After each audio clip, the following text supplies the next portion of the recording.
या hello everyone, Amaran Kumar Yadav. Video के series में लोग क्या देख रहे हैं? वीडियो के सीरीज में देख रहे हैं PYQ यानी प्रीवियस ईयर क्वेश्चन मैथमेटिक्स का, टेंथ के मैथ का। ऑब्वियसली टेंथ का सीरीज चल रहा है, तो इसमें हम लोग क्या देख चुके हैं? इसमें हम लोग देख चुके हैं 2025, 2024, 2023, 2022, 2021, ये है 2020। तो इसमें हम लोग शुरू करने वाले हैं 2020 का PYQ एक पेपर। PYQ यानी जो 2020 में जो क्वेश्चन पूछा गया था टेंथ के मैथमेटिक्स में, रियल क्वेश्चन, उसको हम पढ़ने वाले हैं, केवल MCQ। तो 2020 में कितना क्वेश्चन पूछा गया था? 2020 में 60 क्वेश्चन पूछा गया था। अभी जो पैटर्न है, चाहे 2025 में या 2026 में जो आएगा, इसमें आपको 100 MCQ आएगा, जिसमें कितना करना होता है? जिसमें आपको केवल 85 MCQ करना होता है। ठीक है, तो जो 2020 में जो 60 MCQ आया है, इसमें से आपको केवल 50 करना था, केवल 10 छोड़ सकते थे आप। लेकिन पहले क्या था, लेकिन अब क्या है? अब है कि अब 50% क्वेश्चन MCQ के छोड़ सकते हैं, बस आपको 50% किसी तरह से स्कोर करना है। आपको 100% यहीं से आपका स्कोर हो जाएगा। 50 नंबर यहाँ से, 50 नंबर सब्जेक्टिव से ला लीजिए। ठीक है, ऐसे आपको फुल मार्क्स टेंथ में मिल जाएगा। और मैथ ही ऐसा सब्जेक्ट है जिसमें 100 में 100 मार्क्स लाया जा सकता है। मेरा खुद ही मैथ में कितने मार्क्स है? 98 मार्क्स है मैथ में टेंथ के। कब हम दिए थे टेंथ?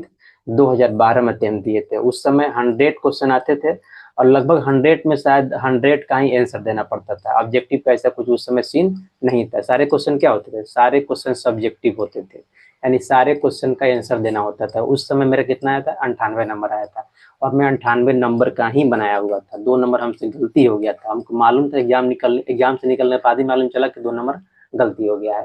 तो 98 नंबर मिला था, मतलब 98 बनाए, 98 मिल गया। यदि आप 100 बनाइएगा तो आपको 100 मिल जाएगा। जनरली 100 नहीं मिलता है, 99 मिल जाएगा। ठीक है, तो इस तरह से मैथ और साइंस बहुत ही स्कोरिंग सब्जेक्ट होता है। तो आइए 2020 के पेपर को शुरू करते हैं। क्वेश्चन नंबर 1 है, इतना क्षेत्रफल वाले वृत्त का व्यास क्या होगा?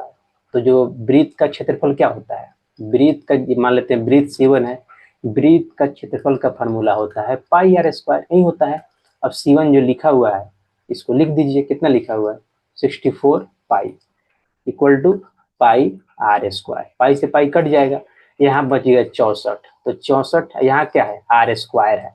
तो यहाँ से स्क्वायर हटेगा तो क्या हो जाएगा? इधर आके रूट हो जाएगा। 64 कितना का स्क्वायर होता है?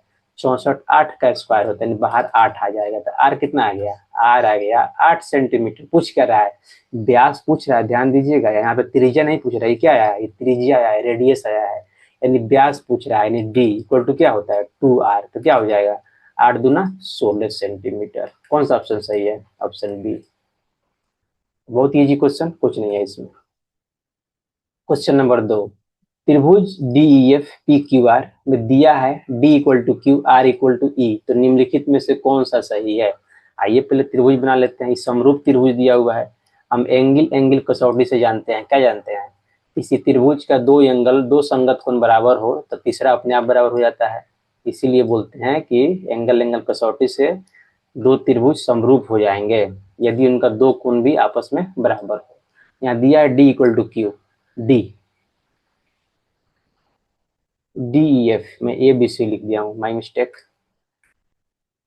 ABC नहीं, DEF है।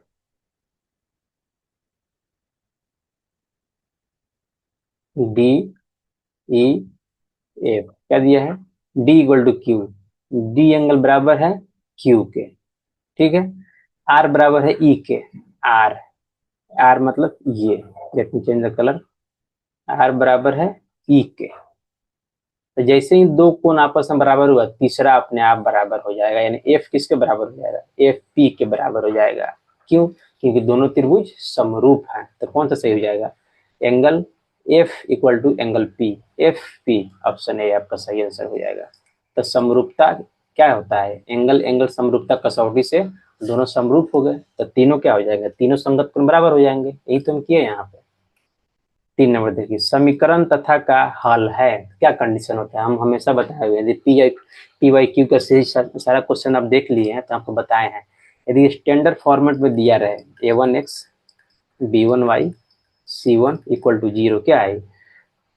इसको बोलते हैं standard format A2x B2y plus C2। क्या चीज का? समीकरण युग्म का। दो समीकरण युग्म है, ऐसे समीकरण दिया रहे तो पहला क्या होता है? पहला होता है कि A1/A2, जो A1 A2 है इसका रेशियो B1/B2 के बराबर नहीं है तो क्या होता है? इसका एक हल होता है, यानी अद्वितीय हल होता है, एक हल। और दूसरा क्या होता है? दूसरा रहता है कि बराबर हो जाए। तो जैसे ही A1/A2 बराबर हो जाए B1/B2 से, तो C1/C2 भी चेक करना होता है। यदि ये बराबर नहीं है, मतलब समांतर लाइन है। समांतर मतलब क्या? समांतर रेखा है दो। तो दो समांतर रेखा यदि कहीं काटता है दो रेखा, तभी उसका हल होता है, नहीं काटेगा तो कोई हल नहीं होता है। तो नहीं काटेगा तो इसका कोई हल नहीं है। क्यों? क्योंकि ये समांतर लाइन होता है। अब तीसरा क्या होता है? तीसरा होता है कि तीनों बराबर आ जाए, A1/A2 हो जाए, B1/B2 हो जाए और C1/C2, या तीनों बराबर है तो क्या होता है? इस संगत क्या बोलते हैं? संपाती रेखाएं हो जाती है। संपाती मतलब कि एक रेखा यहाँ से यहाँ तक है तो दूसरा रेखा इसी के ऊपर है, यानी एक रेखा दूसरे रेखा के ऊपर है तो क्या हो जाएगा? इनके अनेक हल होते हैं, अनंत हल होते हैं, क्योंकि इनमें बहुत सारे कॉमन पॉइंट होते हैं। ठीक है, ये सारे तीन कंसेप्ट है, इसको आपको याद रखना है, बार बार इसको हम बता रहे हैं आपको। अब देखिए A1/A2 निकालिए जो समीकरण दिया हुआ है उससे। A1 कितना है? 2, A2 कितना है? 4, यानी 2/4 क्या आ जाएगा? 1/2। अब B1/B2 निकाल लीजिए। B1 कितना है? 3, B2 कितना है? 6, यानी 3/6 क्या आ जाएगा? ये भी 1/2 हो जाएगा। जैसे ही दोनों बराबर आया, हम तीसरा चेक करते हैं, क्या? C1/C2। और ध्यान दीजिएगा C1 बराबर के इस साइड है, इसको हम इस साइड लाएंगे। क्यों? क्योंकि स्टैंडर्ड फॉर्मेट में बराबर के एक साइड सब सारा चीज है, A1 B1 C1। तो क्या हो जाएगा? -5। तो -5 डिवाइड बाई फिर C2 को भी इस साइड लाएंगे तो क्या हो जाएगा? -15। यहाँ से क्या आ जाएगा? 1/3। तो क्या आ गया? A1/A2 तो है B1/B2 के, लेकिन C1/C2 अलग आ गया। इसका मतलब क्या हो गया कि आपका थर्ड नंबर कंडीशन नहीं, 2 नंबर कंडीशन लाई कर रहा है यहाँ पे। तो क्या हो जाएगा? कोई हल नहीं। कौन सा सही हो जाएगा? Option C. ऑप्शन सी मेरा सही आंसर हो जाएगा। 4 देखिए, 65,117 का मौसा इतना है। ठीक है, तो एम का मान ज्ञात कीजिए। सेम क्वेश्चन पूछा हुआ है 21 में, एकदम सेम। तो पहले तो मौसा निकाल लीजिए। तो 65 से जो छोटा है उससे भाग दीजिए बड़ा में, 117 में। तो क्या आ जाएगा? एक मरतबे 65। तो क्या आ जाएगा? 2, यहाँ आ जाएगा 4, फिर यहाँ 65 यहाँ भाग में आ जाएगा, फिर भाग दीजिए एक मरतबे। तो क्या हो जाएगा? 42, यहाँ आ जाएगा 3, यहाँ आ जाएगा 2, 23, यहाँ आ जाएगा 42 आ जाएगा। फिर भाग दीजिए, क्या चीज भाग दीजिएगा? एक मरतबे 23। तो क्या आ जाएगा? यहाँ आ जाएगा 12 में से 3 जाएगा 9, यहाँ आ जाएगा 1, 19। फिर 23 से भाग दीजिए, क्या आ जाएगा? एक मरतबे, क्या आ जाएगा? 117। अरे किडिंग, 65, 7, 4, 10, यहाँ 7 पर जगह 2, 11 में से थोड़ा सा मिस्टेक हो गया, मेरे से कैलकुलेशन मिस्टेक हो गया, माफी चाहेंगे। 7 में से 5 जाएगा 2, 11 में 6 जाएगा 5, फिर 65 यहाँ आएगा। कितना मरतबे लगेगा? एक मरतबे लगेगा। तो क्या हो जाएगा? 65, सॉरी 52। एक मरतबे क्या हो जाएगा? 52। क्या हो जाएगा? 3, 1, फिर 52 यहाँ आ जाएगा। कितना मरतबे लग जाएगा? 4 मरतबे। तो 4 चौका 13 चौका 52। तो क्या हो जाएगा? कट जाएगा। जैसे ही कटा है, जिससे कटता है वो क्या हो जाता है? वही HCF हो जाता है। तो दोनों का HCF क्या हो गया?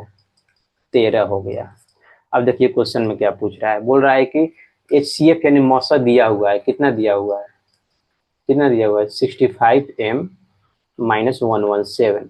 HCF मेरा आया कितना? 13 आया। तो 13 इक्वल टू हो जाएगा 65m-117। इधर माइनस, इधर आकर प्लस हो जाएगा। तो कितना हो जाएगा? 117 प्लस 13 क्या हो जाएगा? 130 नहीं होगा, इक्वल टू 65m।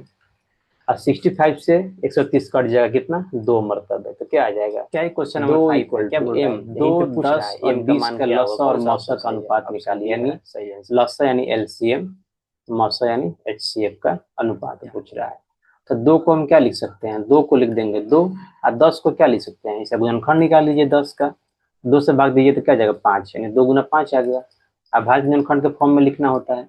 20 को हम क्या लिख सकते हैं, 20 को लिख सकते हैं, 20 को फिर भाग देकर देख लीजिए, 2 से भाग दीजिएगा 10, फिर 2 से भाग दीजिएगा 5, क्या आ गया 2 के पावर 2 इंटू 5। क्या करेंगे अब निकालेंगे HCF। HCF किसका, 2, 10 और 20 का, तो क्या आ जाएगा, इसमें कॉमन देखिए, कॉमन क्या है, तीनों में 2 कॉमन है, तो 2 का सबसे कम पावर क्या 1, तो 2 क्या हो जाएगा मेरा HCF हो जाएगा। अब LCM देख लीजिए, LCM में क्या करते हैं, LCM में करते हैं जो कॉमन है उसका हाईएस्ट पावर। अब देखिए कॉमन कौन है 2, और 2 का हाईएस्ट पावर क्या है 2।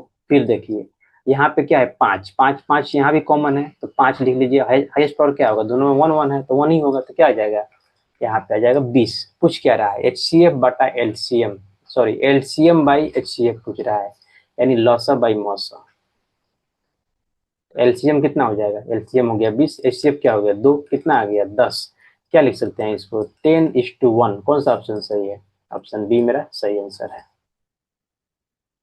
6 नंबर देखिए, यदि किसी घनाभ की लंबाई L, चौड़ाई B, ऊंचाई H हो तो घनाभ का आयतन क्या होगा। तो घनाभ का आयतन आप जानते हैं, ये डायरेक्ट फॉर्मूला ही पूछा है। घनाभ का आयतन यानी वॉल्यूम क्या होता है, L/B/H, तीनों गुना कर दीजिए, लंबाई चौड़ाई और ऊंचाई का गुणनफल होता है, ऑप्शन ए। इसी तरह से घनाभ का, यदि एक और बता दे रहे हैं, घनाभ का पृष्ठीय क्षेत्रफल पूछ दे, यानी total surface area, total surface area क्या होता है 2 इंटू दो का कॉम्बिनेशन ले लीजिए, LB plus BH plus LH, नहीं होता है। अब देखिए अब इतना जान गए तो घन का भी जान लीजिए, तो घन का आयतन यानी वॉल्यूम क्या होता है, ये होता है AQ, यानी इसका LBH सब बराबर होगा तो AQ हो जाएगा। और घन का क्या, घन का टोटल सरफेस एरिया यानी पूर्ण पृष्ठीय क्षेत्रफल क्या होता है 6A² होता है। तो ये फॉर्मूला आपको याद रखना है, बहुत ही इंपॉर्टेंट है घन और घनाभ के लिए। 7, tan 10, tan 15, tan 75, tan 80 equal to क्या होगा। अब इसमें आप किसी का वैल्यू नहीं जानते हैं, जानते हैं निकालना, नहीं किसी का आप नहीं पढ़े हैं, तो इसके लिए क्या तरीका है, इसके लिए कुछ और फॉर्मूला लगेगा। देखिए क्या लगेगा, 10 और 80 का एक कॉम्बिनेशन बनाइए, क्या हो जाएगा 90, 15 और 75 का क्या हो जाएगा 90, तो ये दोनों को कॉम्बिनेशन एक साथ लिखिए। देखिए इसे क्या आता है, आइए लिखते हैं, tan 10, tan 80 डिग्री एक साथ, फिर क्या कीजिएगा tan 15 और tan 75 एक जगह। देखिए फॉर्मूला क्या होता है, फॉर्मूला आप जानते होंगे, एक tan थीटा इक्वल टू क्या होता है cot 90 माइनस थीटा, क्या होता है, ये फॉर्मूला होता है। तो कोई भी एक tan को दोनों में से, यानी दोनों जो कॉम्बिनेशन बनाए कि इस दोनों में से किसी एक को cot में कन्वर्ट कर दीजिए, क्या होगा इससे, इससे आ जाएगा tan theta into cot theta, तो इक्वल टू 1 1 हो जाएगा, तो 1 गुना 1 इसका आंसर इससे क्या आएगा 1 ही आएगा। ये पहले देख लेते हैं, तो tan 10 क्या हम लिख सकते हैं, tan 10 को हम लिख देंगे cot 90 माइनस थीटा, तो 90 थीटा की जगह पे 10 डिग्री इंटू क्या है tan 80 तो है ही, ये हो गया। अब देखिए यहाँ, यहाँ भी tan 15 को हम चेंज कर रहे हैं cot में, cot 90 माइनस 15 नहीं होगा इस फॉर्मूला पे, और tan 75 तो है ही। देखिए यहाँ से क्या हो जाएगा, ये घट के आ जाएगा cot 80 डिग्री, आई हो जाएगा tan 80 डिग्री, यही होगा। अब देखिए यहाँ क्या आ जाएगा, ये भी घट के आ जाएगा cot 75 डिग्री, आई क्या आ जाएगा, यहाँ tan 75 तो है ही। अब एक और फॉर्मूला हम लोग जानते हैं क्या, tan थीटा इक्वल टू क्या होता है, tan होता है 1 बाई cot थीटा, तो cot थीटा को हम इस साइड लेके आएंगे तो क्या हो जाएगा tan theta into cot theta equal to 1, तो यही तो यहाँ पे आ रहा है, देखिए cot theta, cot 80 tan 80, cot 75 tan 75, इसका मतलब क्या हो जाएगा, इस सबका वैल्यू 1 हो जाएगा। तो जैसे ही 1 हुआ 1 इंटू 1 क्या आंसर आ जाएगा 1। कौन सा ऑप्शन सही है, ऑप्शन डी मेरा सही आंसर है। 8 देखिए, निम्नलिखित में कौन सा द्विघात समीकरण है, तो द्विघात समीकरण होने के सबसे अधिक पावर क्या होना चाहिए 2 होना चाहिए। तो यहाँ देखिए सबसे अधिक पावर क्या है, यहाँ पे पावर 3 है, जो आपको ठीक से दिख नहीं रहा हो, 2x³ है, यहाँ पे x² हो जाएगा। जैसे पावर क्या हो जाएगा, सबसे अधिक पावर इसका 3 है, द्विघात समीकरण नहीं होगा। यहाँ देखिए बी में x² माइनस 2x का पावर क्या है, 1/2 है। जैसे ही पावर फ्रैक्शन में आया तो क्या हो जाएगा, इस समीकरण ही नहीं होगा। ठीक है, तो इस समीकरण ही नहीं है तो क्या कर देंगे, ये भी मेरा आंसर नहीं होगा। यहाँ देखिए, यहाँ क्या है, यहाँ है 3x², यहाँ है +2 है, 3 माइनस एक्स का होल स्क्वायर है, 3 माइनस एक्स का होल स्क्वायर मतलब a माइनस बी का होल स्क्वायर। यहाँ से तोड़िएगा तो यहाँ पे एगो x² आएगा, यहाँ 3 गो है ऑलरेडी, तो घट के 2 बच जाएगा, यानी x² यहाँ पे रहेगा, इसलिए क्या हो जाएगा ये, अब बाकी जो आएगा x में आएगा, यानी x का पावर यहाँ 2 होगा और एक 1 होगा, तो आंसर क्या हो जाएगा, आंसर सी हो जाएगा। इसी से खोल के आप देख सकते हैं। यहाँ क्या है, यहाँ पे देखिए, यहाँ पावर क्या है, -2 है, जैसे ही पावर 2 माइनस हुआ है मेरा नहीं होगा, तो ए नहीं है, डी नहीं है, सॉरी बी नहीं है और डी नहीं है, तो कौन सा आंसर सही है, आंसर सी मेरा सही है। आइए हम सी को तोड़ के देख लेते हैं, तो क्या हो जाएगा, इसको 3x² + 2 हो जाएगा। इसको तोड़ेंगे a माइनस बी का होल स्क्वायर, तो क्या हो जाएगा, a² ने 3² तो 9 प्लस b² यानी x² माइनस 2ab यानी 6x +4 तो है ही। अब ध्यान दीजिए, यहाँ 3x² है, यहाँ x² है, इधर आएगा तो क्या हो जाएगा, माइनस हो जाएगा यानी घट जाएगा, तो क्या हो जाएगा 2x², यहाँ +2 है तो +2 रहने देंगे, यहाँ क्या हो जाएगा 9 4 13, तो 13 माइनस क्या हो जाएगा 6x, और क्या हो जाएगा, ध्यान दीजिए 2x², 6x इधर आएगा तो क्या हो जाएगा प्लस हो जाएगा, तो +6x, 13 आएगा इधर तो क्या हो जाएगा, इधर हो जाएगा माइनस, +2 इधर है तो -11 = 0। क्या लग रहा है आपको, इसका सबसे अधिक पावर 2 है। ठीक है, तो क्या हो जाएगा, यही मेरा हो जाएगा द्विघात समीकरण। द्विघात समीकरण बोलिए या क्वाड्रेटिक इक्वेशन बोलिए, तो यही मेरा ऑप्शन हो जाएगा, यानी ऑप्शन सी। 9, एक बेलन और एक शंकु के आधार समान है तो उनकी ऊंचाई भी समान है, तो उनके आयतनों का अनुपात क्या होगा, 1/3। देखिए बेलन का जो बेलन फर्स्ट लिखते हैं, तो बेलन का जो आयतन होता है, बेलन का आयतन यानी V1 से लिखते हैं, तो क्या होता है πr²h, और शंकु का आयतन क्या होता है, शंकु का आयतन होता है V2 लिखते हैं, 1/3 होता है किसका, बेलन के आयतन का, यानी 1/3 πr²h। यही है, यहाँ बोल रहा है कि आधार समान है, जैसे ही आधार समान हुआ, यानी एक यहाँ पे आपका बेलन है और एक शंकु है, बोल रहा है कि आधार समान है। आधार समान होने का मतलब क्या होता है, यहाँ पे इसका त्रिज्या समान होगा, ई आर होगा तो ए भी आर होगा। ठीक है, अब बोल रहा है हाइट समान है, यानी ई बी एच और ए वी एच, इसका हाइट कौन सा होता है, ई एच होता है, तो ए वी एच होगा, ये क्या होता है एल होता है, तो हमको आर और एच से ही मतलब है, तो ये क्या हो गया यहाँ से, अब बोल रहा है कि दोनों का अनुपात निकालना है आयतन का, यानी पूछ रहा है V1/V2, तो क्या हो जाएगा, लिख दीजिए πr²h डिवाइड बाई 1/3 πr²h, पाई से पाई कट जाएगा, r² से r², h से h कट जाएगा, तो क्या बच गया 1/1/3, क्या हो जाएगा 3, तो आंसर क्या आ जाएगा 3:1। कौन सा सही है, ऑप्शन डी। 10, एक्स अक्ष पर बिंदु जो बिंदुओं से समान दूरी पे है, क्या करेंगे, कोई बिंदु यदि एक्स अक्ष पे होता है तो उसका कोऑर्डिनेट क्या होता है, कोई बिंदु एक्स अक्ष पे है, इसका मतलब कि उसका वाई जो निर्देशांक है वो 0 है, यानी x,0 होगा, यही क्या होगा, यही एक्स एक्सिस पे होगा। आइए इसको देख लेते हैं, ये तो बिंदु हो गया मेरा। अब मान लीजिए यहाँ पे क्या है, ए है पहला वाला बिंदु, -1,0, यहाँ क्या है बी है, वो क्या है 5,0, और यहाँ पे मेरा पी है एक्स एक्सिस पे, वो क्या है x,0, यही होगा। अब पूछ रहा है कि ये समदूरस्थ है, तो समदूरस्थ का मतलब क्या होगा, ई वाला डिस्टेंस और ई वाला डिस्टेंस बराबर है, तो हम क्या लिख देंगे, यहाँ लिख देंगे P A equal to P B, तो क्या हो गया, ये समदूरस्थ हो गया, यानी दोनों बराबर दूरी पर है, तो दूरी सूत्र यूज करके इसका दूरी निकाल लेंगे, तो क्या होता है दूरी सूत्र x2 - x1, यानी x2 - 1 है, x1 क्या है वो x है, तो -1 - x का whole square plus y2 - y1, y2 0, y1 भी 0, यानी 0 - 0 का होल स्क्वायर इक्वल टू क्या है पी बी, पी बी यानी x2 माइनस x1 यानी 5 माइनस x का whole square plus y2 minus y1 भी जीरो y1 भी जीरो यानी 0 माइनस g1 का होल स्क्वायर। ये फॉर्मूला होता है दूरी सूत्र का, याद रखिएगा। यहाँ से क्या आ जाएगा, यहाँ से आ जाएगा x प्लस 1 का होल स्क्वायर। कोई दिक्कत नहीं है, रूट से रूट अपने आप कट जाएगा, या रूट रहने देते हैं, यहाँ तो जीरो ही है, रूट रहने देते हैं 5 माइनस एक्स का होल स्क्वायर।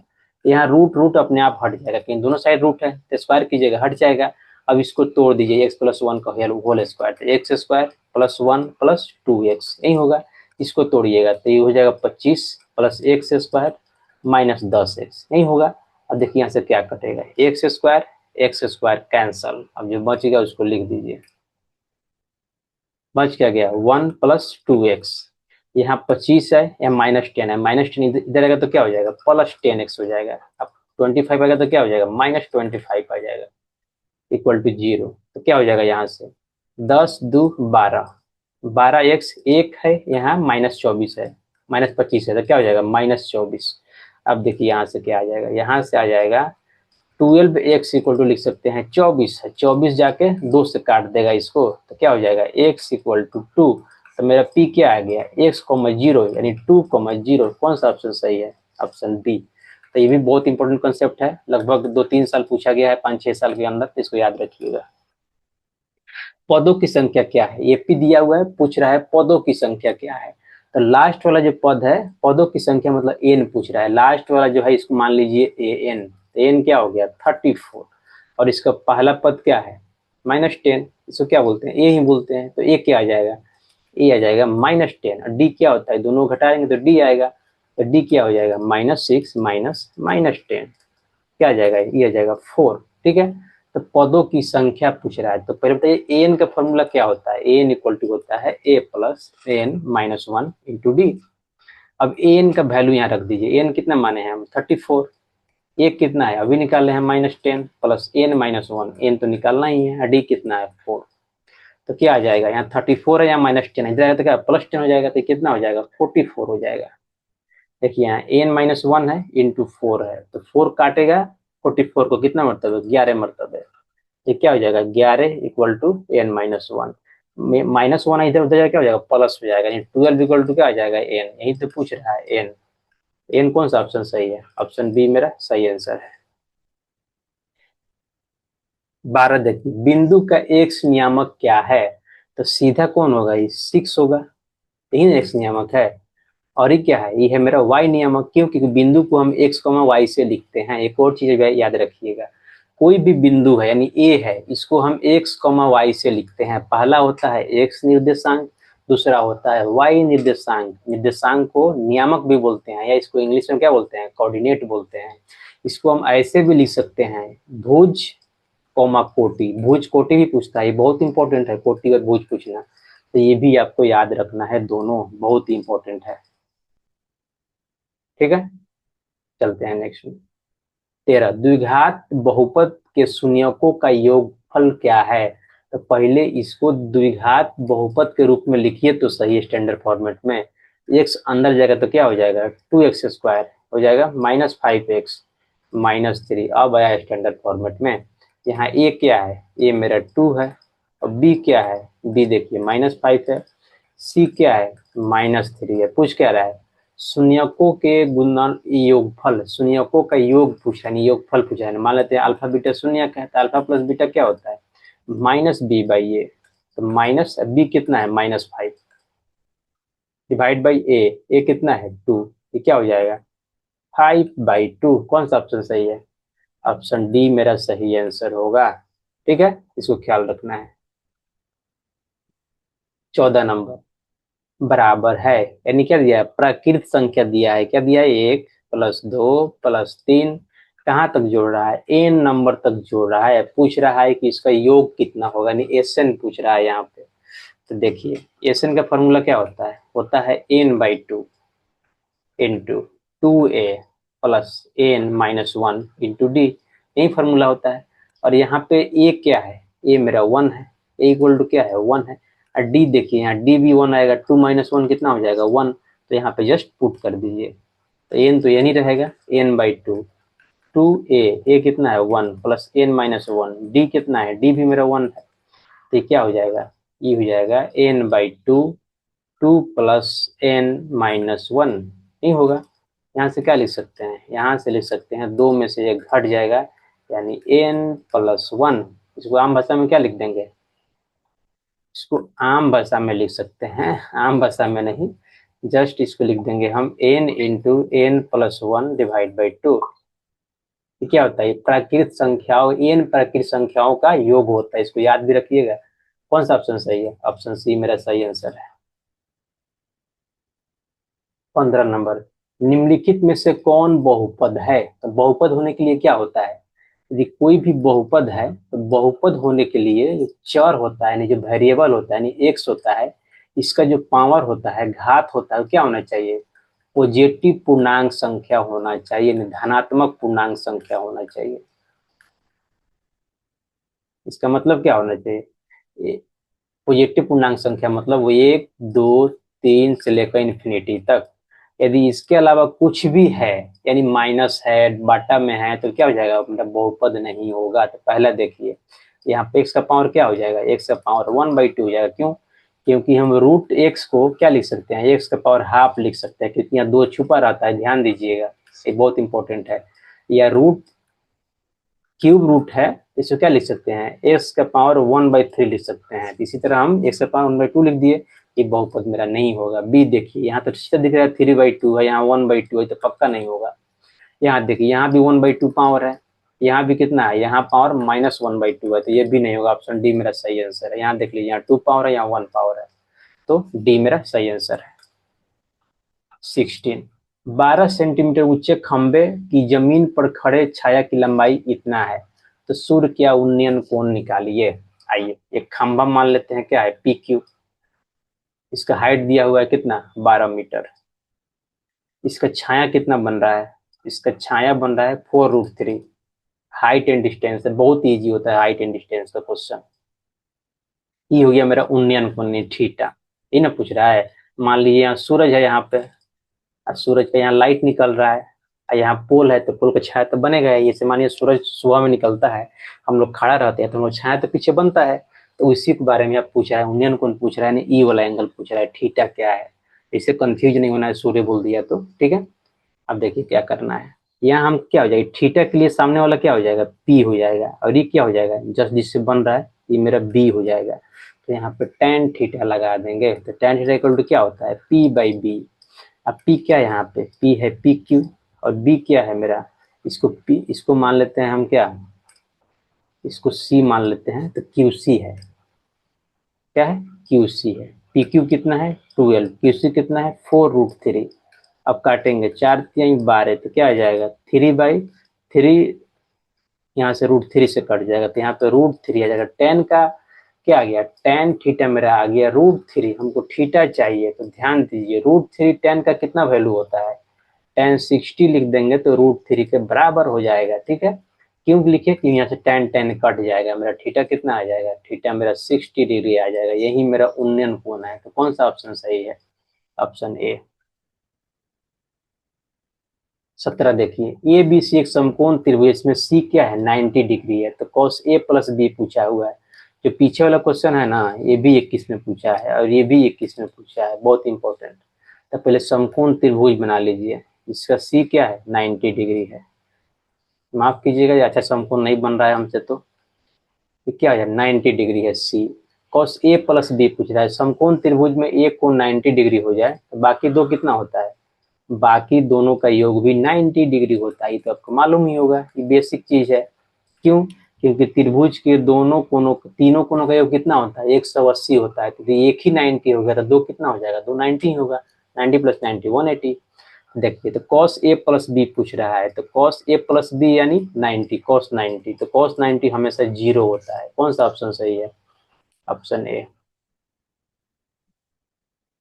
18 देखिए, बिंदुओं के बीच की दूरी, अब ध्यान दीजिएगा, कि हमेशा आपको बताए हुए, यदि पूरा मेरा सीरीज पढ़ रहे हैं तो आपको हम बता रहे हैं। मानिए एक बिंदु है, इसका दिया हुआ है क्या, x1, y1। यहाँ b है, ये भी दिया हुआ है क्या, x2, y2। तो तो इसका दूरी निकालना है, तो दूरी का यही सूत्र होता है, दूरी सूत्र के नाम से भी जाना जाता है इसको, x1 माइनस x2 का whole square plus y2 minus y1 का होल स्क्वायर। ये क्या है, दूरी सूत्र है। जब दो बिंदु दिया रहे तो उनके बीच की दूरी हम ऐसे निकाल सकते हैं। अब आइए इसको हम a मान लेते हैं, इसको b मान लेते हैं, तो हम a b यहाँ पे निकाल रहे हैं। x2 माइनस x1 यानी -2 -2 -2 माइनस करते हैं, -2 का whole square plus y2 minus y1 यानी 3 माइनस 3 का होल स्क्वायर, 3 माइनस 3 का होल स्क्वायर। ये क्या आ जाएगा, यहाँ पे तो 0 आ जाएगा, ये वाला टर्म। ये क्या आ जाएगा, -4, -4 का होल स्क्वायर क्या होता है, -4 का होल स्क्वायर बाहर क्या आ जाएगा, ये तो 16 हो जाएगा, 16 से बाहर क्या आता है 4, तो ये भी क्या हो जाएगा 4। कौन सा ऑप्शन सही है, ऑप्शन बी सही है। एक बेलन तथा शंकु के आधार की त्रिज्याएं इतना अनुपात में है तथा उनकी ऊंचाई इतना अनुपात में है, तो क्या पूछ रहा है, बेलन के आयतनों का अनुपात पूछ रहा है। आइए एक बेलन बना लेते, बनाने का नीड आपको नहीं है लेकिन हमको समझाने के लिए बना रहे हैं, ज्यादा टाइम तो नहीं लगता है इस सब चीज में। इसको मान लेते हैं आर, कैपिटल आर। इसके एच को हम क्या मान ले रहे हैं, इसको एच को कैपिटल एच मान ले रहे हैं। एक शंकु बना दे रहे हैं हम, शंकु को, शंकु के जो आधार है इसका हम स्मॉल आर मान रहे हैं, इसके एच को हम स्मॉल एच मान ले रहे हैं, ठीक है। अब दिया हुआ है त्रिज्याएं का अनुपात बेलन और शंकु के, बेलन का त्रिज्या क्या है आर, शंकु का क्या है स्मॉल आर, कितना दिया हुआ है 3/4 यानी 3:4, 3/4। इनका ऊंचाइयों का भी दिया हुआ है यानी capital H by small H कितना दिया हुआ है 2/3 दिया हुआ है। तो इनके आयतनों का अनुपात पूछ रहा है, तो बेलन का आयतन क्या होता है, बेलन का आयतन होता है 3 पाई r होता है, 3 नहीं, तो पाई आर यानी कैपिटल आर, r² h यानी कैपिटल एच। और शंकु का क्या होता है, शंकु का होता है पाई 1/3 पाई r² स्मॉल आर माने हैं तो स्मॉल r², h यानी स्मॉल h। दोनों का रेशियो पूछ रहा है v1/v2, क्या हो जाएगा पाई r² h divide by 1/3 pi r²h। Pi pi cut जाएगा, यहाँ 3 क्या ऊपर चला जाएगा, यहाँ r/r का होल स्क्वायर लिख देंगे, कोई दिक्कत नहीं है, क्यों, क्योंकि r² है। यहाँ पे हो जाएगा h/h, यहाँ से क्या हो जाएगा 3 इंटू r/r, देखिए कितना दिया हुआ है, r/r कितना दिया हुआ है 3/4, तो यानी 3/4 का होल स्क्वायर, यही होगा।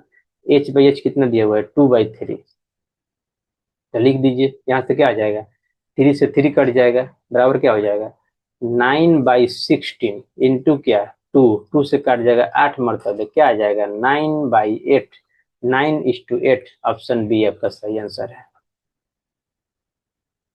20। इतना इतना था, इतना का माध्य 6 हो तो x का मान ज्ञात कीजिए, ठीक है। यानी 3, 4, 5, 7 x का माध्य कितना है 6 है, तो माध्य क्या होता है, माध्य का मतलब होता है सारे संख्याओं को जोड़ दो, यानी 3 + 4 + 5 + 7 + x, इनके नंबर ऑफ संख्या से भाग दे दो, यानी 1 2 3 4 5, 5 से भाग दे दो। माध्य दिया हुआ है कितना 6 है, तो यहाँ पे 6 लिख देंगे इक्वल टू 4 3 7, 7 5 12, 12 या 7 29, 29 + x डिवाइड बाई 5, ये क्या हो जाएगा 5 डिवाइड में जाकर मल्टीप्लाई हो जाएगा, कितना हो जाएगा 6×5 = 30 इक्वल टू 29x। तो 30 में से सॉरी 29 + x, तो 30 है, 29 आएगा इधर तो क्या हो जाएगा माइनस हो जाएगा, यानी घट जाएगा, तो कितना हो जाएगा 1, 1 = 1। कौन सा ऑप्शन है, ऑप्शन ए मेरा सही आंसर है। बहुलक ज्ञात करना है, तो बहुलक क्या है, जो संख्या सबसे अधिक बार आया है वही क्या होता है बहुलक होता है। तो 3 देखते हैं, पहला 1 बार आया है और कहीं नहीं है, यानी 1 बार आया है, उसको क्या है 4 है, 4 कितने बार आया है 1, बस 1 ही बार आया है। 7 कितने बार आया है देखते हैं, 7 3 बार आया है, हमको लगता है 7 ही बहुलक होगा। 2 कितने बार आया है 1 बार आया है, देखिए 6 कितने बार आया है 1 बार आया है, 9 कितने बार आया है 1 बार आया है, सब हो गया। अब देखिए जो सबसे अधिक बार आया है वही बहुलक है, तो सबसे अधिक बार कौन आया है 7 आया है, तो मेरा बहुलक क्या हो जाएगा बहुलक हो जाएगा 7, इस तरह क्वेश्चन हमेशा पूछा गया है। 21 में पूछा है, 22 में पूछा है, 23 में पूछा है, शायद 24-25 में भी पूछा है। तो इसको ख्याल रखिएगा, इसको ऐसे बहुलक निकालने का। ऑप्शन सी मेरा सही आंसर हो जाएगा। 13 और 19 के बीच समांतर माध्य है। आइए जोड़ के देखते हैं समांतर माध्य क्या आ रहा है। 13 प्लस 19 डिवाइड बाई 2 क्या हो जाएगा, ये हो जाएगा 32/2 यानी 16। एक बार देख लेते हैं कि समांतर माध्य होता क्या है, कि बार बार पूछ रहा है।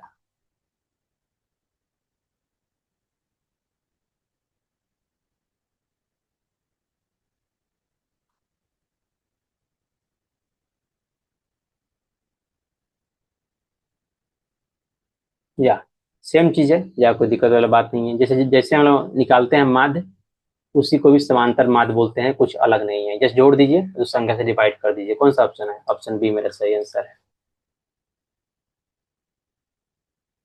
अब 23 देखिए, यदि द्विघात समीकरण के मूल बराबर हो तो p का मान क्या होगा। बहुत बार बताए हैं आपको, ये द्विघात समीकरण स्टैंडर्ड फॉर्मेट में दिया हुआ हो, ax² plus bx plus c equal to 0, तो इसका विवेचक यानी विविक्तर या डिस्क्रिमिनेंट क्या होता है? d इक्वल टू होता है b² माइनस 4ac। पहला होता है, यदि पहला d इक्वल टू 0 हो जाए, इसका मतलब क्या होता है? इसका मतलब होता है कि इसका हल वास्तविक तो है ही, क्या है? बराबर हल है। दो बराबर हल है। कितने हल हैं? दो बराबर हल है और वास्तविक है। दूसरा क्या होता है? यदि डी ग्रेटर देन 0 हो जाए तो क्या हो जाएगा? दो असमान या दो भिन्न हल हैं। ठीक है, दो असमान या दो भिन्न हल हैं, लेकिन दोनों क्या होते हैं? वास्तविक होते हैं। जैसे ही डी लेस देन 0 हुआ, इसका मतलब होता है कि अवास्तविक हल हो जाता है, यानी वास्तविक हल एकदम 0 होता है। क्या होता है? अवास्तविक हल होता है, वास्तविक हल नहीं होता है। तो यही पूछ रहा है, तो इनका मूल बराबर हो तो p का मान पूछ रहा है, यानी पहला वाला कंडीशन है। तो मूल बराबर के लिए क्या होता है? b² minus 4ac equal to 0। और b और ac के वैल्यू रख दीजिए। यहाँ देखिए, a कितना है? a 1 है। अब b कितना है? यहाँ देखिए माइनस p है, माइनस छोड़ना नहीं होता है। c कितना है? 4 है, यहाँ रख दीजिए। b कितना है? माइनस p, तो माइनस p का स्क्वायर 4a1, c कितना? 4 इक्वल टू 0। तो क्या हो जाएगा? ये हो जाएगा p² माइनस 16 इक्वल टू 0। 16 हो जाएगा तो क्या हो जाएगा? पॉजिटिव हो जाएगा। और p से रूट हटेगा तो यहाँ 16 आ जाएगा, तो क्या आ जाएगा? यहाँ प्लस माइनस तो आता ही है, तो बाहर क्या आ जाएगा? +-4। तो मेरा ये p का वैल्यू है। तो कौन सा ऑप्शन है? ऑप्शन बी मेरा सही आंसर है। 24, यदि a और b अभाज्य संख्याएं हो तो a b का लसक क्या होगा? ध्यान दीजिएगा, यहाँ नहीं समझ में आ रहा होगा आपको तो हम पढ़ के बता दे रहे हैं कि यदि a और b अभाज्य संख्याएं हैं तो a और b का लसक क्या होगा? कोई भी अभाज्य संख्या का जो एलसीएम है, मानिए 2 और a और b अभाज्य संख्या, तो क्या हो जाएगा? दोनों गुना कर दीजिए। यही क्या होता है? यही एलसीएम होता है। यदि दोनों अभाज्य संख्या है a और b, तो दोनों का एचसीएफ कितना होगा? एचसीएफ हमेशा 1 होगा। इसको ध्यान रखिएगा। कब? जब a और b अभाज्य संख्या हो, a तथा b अभाज्य संख्या हो।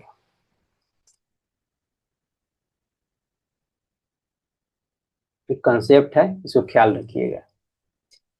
आइए इसको समझ लेते हैं कैसे। तो आंसर तो मेरा सी ही होगा, a इंटू बी। अब देखिए, पहला भाज्य दिया है 2 और दूसरा क्या है? 3।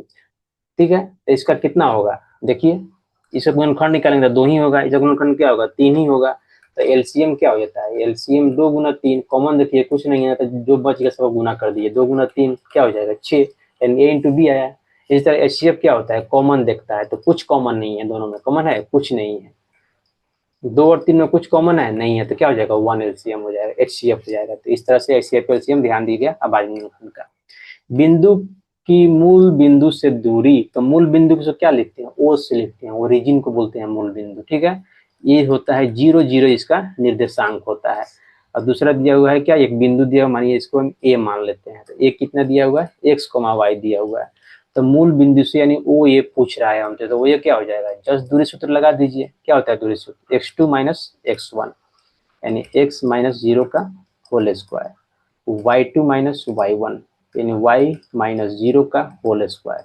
यहाँ से क्या आ जाएगा? x माइनस 0 यानी x का स्क्वायर वाई माइनस 0 यानी वाई का स्क्वायर। कौन सा ऑप्शन सही है? ऑप्शन बी मेरा सही आंसर है। 26 देखिए, निम्नलिखित में कौन अभाज्य संख्या है? तो 15 को हम क्या लिख सकते हैं? 3 गुना 5 अभाज्य नहीं है, क्योंकि इसका 3 भी क्या हो गया? गुणनखंड हो गया एक। 12 देखिए, 4×3 = 12 यानी 2 गुना 3, इसका 2 और 3 क्या आ गया? 2 से अधिक इसका क्या है? भाज्य संख्या, यानी 2 से अधिक यानी एक। और अभाज्य संख्या क्या होता है? ऐसी संख्या जो एक और स्वयं से कटे, लेकिन ये 2 से भी कट जा रहा है, 3 से भी कट जा रहा है, इसलिए क्या है? अभाज्य नहीं है। 23 देखिए, 23 को हम 23 ही लिखेंगे। 23 में 1 और 23 के अलावा कोई चीज से भाग नहीं लगेगा, तो क्या हो जाएगा? ऑप्शन मेरा बी अभाज्य संख्या हो जाएगा। 75 देखिए, 25×3 = 75 यानी 3 गुना 5 यानी 3 से भी कटेगा, 5 से भी कटेगा, फिर 5 से कटेगा, यानी ये भी मेरा अभाज्य नहीं है। तो ए, सी और डी अभाज्य नहीं है। 26 देख लीजिए, 1 + tan θ + sec θ 1 + cot θ - cos sec θ बराबर क्या होगा? इसके लिए क्या तरीका है? जस्ट साइन थीटा और cos θ में कन्वर्ट करके देखिए। जब भी साइन और टेन और कॉट में दिया रहे, तो उसका सिंप्लीफाई करने का बेस्ट अप्रोच होता है कि साइन कॉस में उससे कन्वर्ट करके देखिए। इसका आंसर हमको भी नहीं मालूम है, देखने से मालूम, इस तरह क्वेश्चन का नहीं चलता है, आपको सोल्व कीजिएगा तब मालूम चलेगा। देखिए क्या होगा, तो पहला क्या हो जाएगा? 1 + sin θ/cos θ, ये हो जाएगा 1/cos θ, पहला हो गया। दूसरा क्या हो जाएगा? 1 + cot θ हो जाएगा क्या? cos θ/sin θ -1/sin θ।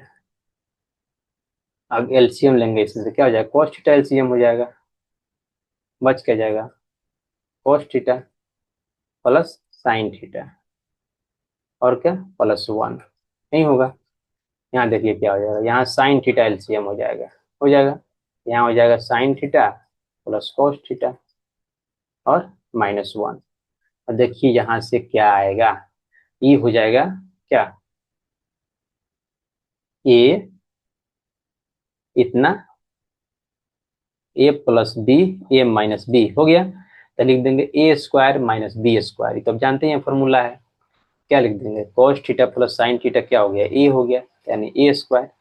1 क्या है? b है, तो वही 1² a² - b² यानी 1 का square divide by cos θ × sin θ, तो रहेगा ही cos θ × sin θ।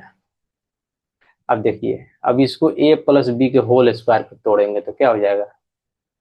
cos² θ + sin² θ plus 2 sin θ × cos θ -1 तो रहेगा ही, तो -1 का स्क्वायर है। यहाँ हो जाएगा cos θ × sin θ।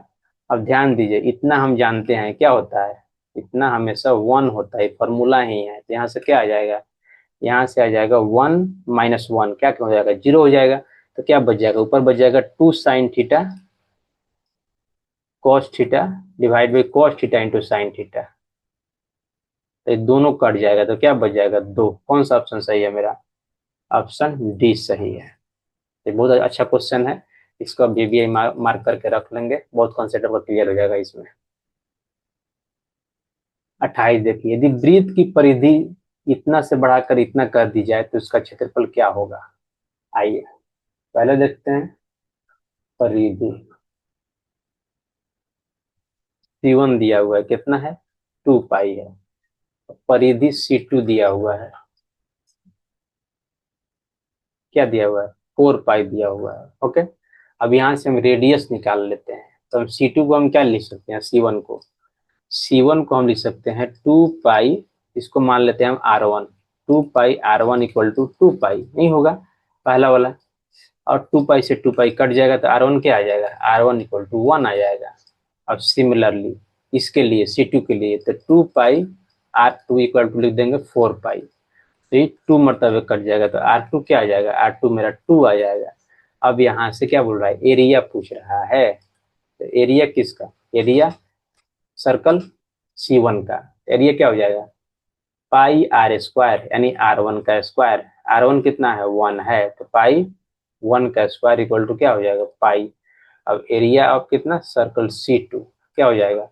पाई r2 स्क्वायर, और r2 कितना आया है, r2 2 आया है, यानी 2 का स्क्वायर। तो क्या हो जाएगा 4 पाई, पूछ रहा है क्या, area C1 divide by area C2। नहीं, कितना दोगुना, कितना गुना हो जाएगा, रेशियो नहीं पूछ रहा है। तो यहाँ से लिख देंगे 4 इंटू पाई, क्या है, पाई मेरा एरिया ऑफ C1 है, तो लिख दीजिए एरिया ऑफ C1। तो कितना हो गया यहाँ से, जो एरिया ऑफ जो C2 है, क्या हो गया, 4 गुना हो गया C1 का। तो C1 कौन सा आंसर हो जाएगा, 4 गुना मतलब कौन आंसर, ऑप्शन डी मेरा सही आंसर है। तो इसको ख्याल रखिएगा। निम्न में से मूल बिंदु के नियामक कौन है। अब इतना इजी क्वेश्चन क्या होता है, ऐसे तो एक्स वाई निर्देशांक ज्यामिति पढ़े होंगे, नहीं पढ़े तो जाकर देख लीजिए। मेरा एक्स वाई जो लिखा रहता है, जो कार्टेशियन सिस्टम जो होता है, इसमें जो ओरिजिन होता है, इसको क्या बोलते हैं, इसका नियामक 0 0 होता है, इसी को बोलते हैं मूल बिंदु। क्या बोलते हैं, मूल बिंदु। इंग्लिश में क्या बोलते हैं, इंग्लिश में बोलते हैं ओरिजिन, इसीलिए इसको ओरिजिन होता है, इसीलिए ओ से रिप्रेजेंट करते हैं ओरिजिन को। तो क्या हो जाएगा, ऑप्शन बी। इतना इजी क्वेश्चन और क्या ही हो सकता है। 30, x = -5 का आलेख कैसी सरल रेखा होगी। आइए देख लेते हैं। x = -5, x ये होता है y, मान लेते हैं ये क्या है, इधर हमेशा क्या होता है प्लस होता है, इधर क्या होता है माइनस होता है, इधर क्या मान लेते हैं, ये है मेरा -5। तो हमेशा क्या बोल रहा है, इसका डिस्टेंस हमेशा -5 हो, तो यही होगा, हमेशा -5 होगा। यही मेरा आलेख हो गया किसका, x = -5 का। ये देखिएगा तो y एक्सिस से इसका डिस्टेंस हमेशा बराबर है, क्या है, हमेशा बराबर है, कितना है 5। ठीक है, कितना है 5 डिस्टेंस, पेन -5 पे है तो डिस्टेंस क्या हो जाएगा 5 हो जाएगा, +5 में। तो ये क्या है, y एक्सिस के पैरेलल है, कौन सा आंसर सही है, y एक्सिस के समांतर, यानी ऑप्शन बी मेरा सही आंसर हो जाएगा। एक्स के पैरेलल तो है नहीं, देख लीजिए, एक्स को तो काट रहा है, ये ऑप्शन नहीं होगा। मूल बिंदु से जा रही है, बिल्कुल नहीं। और डी, इनमें से कोई नहीं, बिल्कुल नहीं होगा, क्योंकि एक ऑप्शन मेरा मैच कर गया। 31, साइन 90 - थीटा, थीटा है, ये फॉर्मूला ही पूछ दिया है। साइन 90 - थीटा क्या होता है, साइन 90 - थीटा होता है कॉस थीटा। अब इससे बेसिक और क्या हो सकता है, कौन सा ऑप्शन, ऑप्शन सी सही। एक और लिखते हैं इसको, इसको उल्टा भी होता है, cos 90 - थीटा क्या हो जाता है, साइन थीटा होता है। तो इसको भी याद रखना है, बहुत इंपॉर्टेंट फॉर्मूला है। इस तरह से कितना पेयर है, इस तरह से टोटल 3 पेयर हैं, ये 3 पेयर को याद रखना है आपको। एक ये हो गया, लिख ही दे रहे हैं। दूसरा क्या होता है, tan 90 - थीटा इक्वल टू क्या होता है, cot थीटा। और क्या होता है, cot 90 - थीटा इक्वल टू होता है tan थीटा। तो ये भी क्या हो गया, ये भी एक पेयर हो गया, तो इसको भी आपको याद रखना है। ये दूसरा पेयर है, ठीक है, ये पहला है, ये दूसरा है। तीसरा क्या होता है, कॉसेक के फॉर्म में होता है, कॉसेक 90 - थीटा क्या होता है, सेक थीटा होता है। सेक में भी वैसे ही होता है, सेक 90 - थीटा क्या हो जाएगा, कॉसेक थीटा हो जाएगा।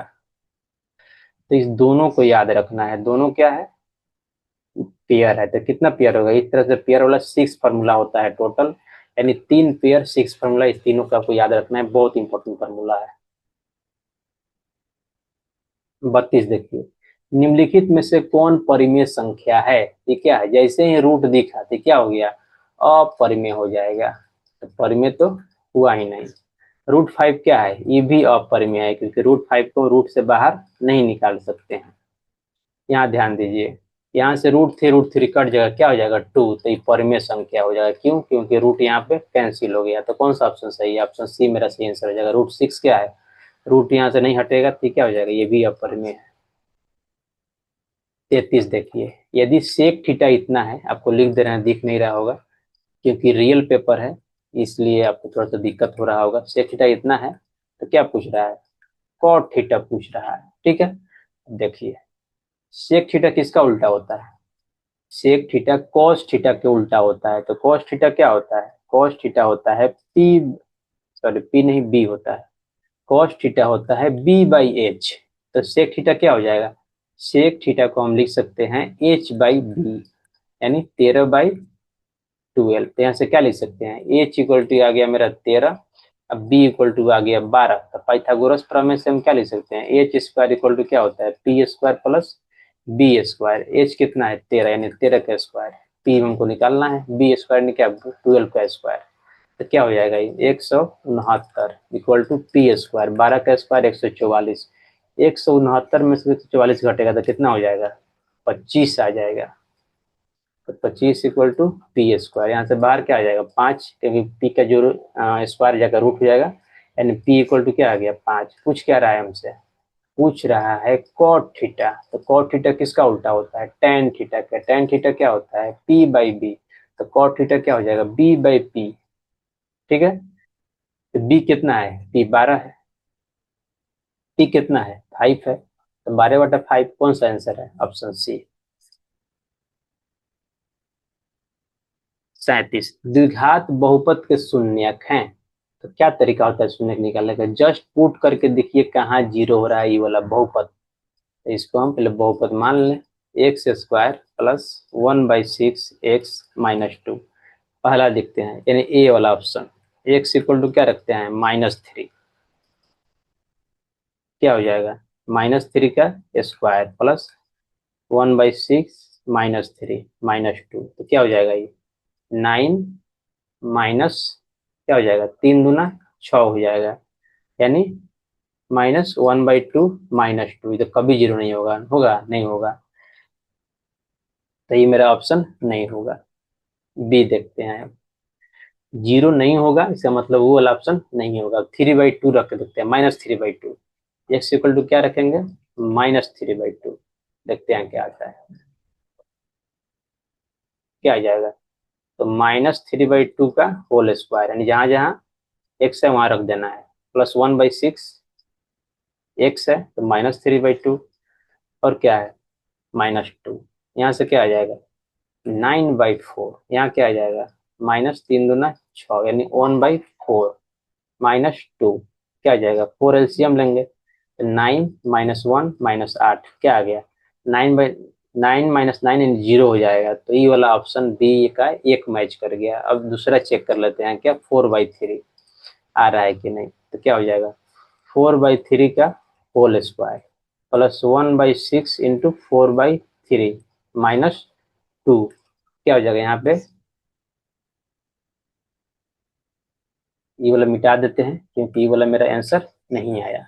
देखिए यहाँ से क्या हो जाएगा, और स्पेस का कमी है वहां पे, तो क्या हो जाएगा वो 16/9, यहाँ आ जाएगा 4/18 आ जाएगा -2, काट देंगे 2 से 9 मरतब है, तो क्या हो जाएगा एलसीएम ले लेंगे 9, तो क्या हो जाएगा यहाँ 16, यहाँ 2 बचा है ऊपर, तो 2 9 दूना 18, तो 16 2 18 में 18 यहाँ भी जीरो हो जाएगा। तो ऑप्शन बी मेरा सही आंसर है, आगे चेक करने का नीड नहीं है। 38 समांतर श्रेणी का 30वां पद क्या होगा, यानी दिया है एन इक्वल टू 30, पहला पद क्या है 10। डी तो आपको मालूम है कैसे निकालते हैं, 7 - 10 क्या आ जाएगा -3, और जस्ट एन का फॉर्मूला पर रख दीजिए, क्या होता है एन का फॉर्मूला ए प्लस n-1 इंटू डी। अब एन पुट कीजिए, एन कितना है 30, ए कितना है 10, और n-1 यानी एन तो निकालना ही है, डी कितना है, डी है मेरा -3।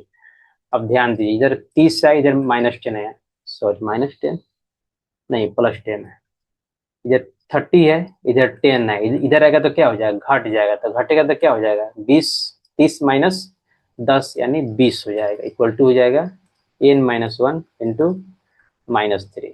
ठीक है, तो क्या हो जाएगा, ये हो जाएगा 20, मल्टीप्लाई करेंगे क्या हो जाएगा -3n, और क्या हो जाएगा +3।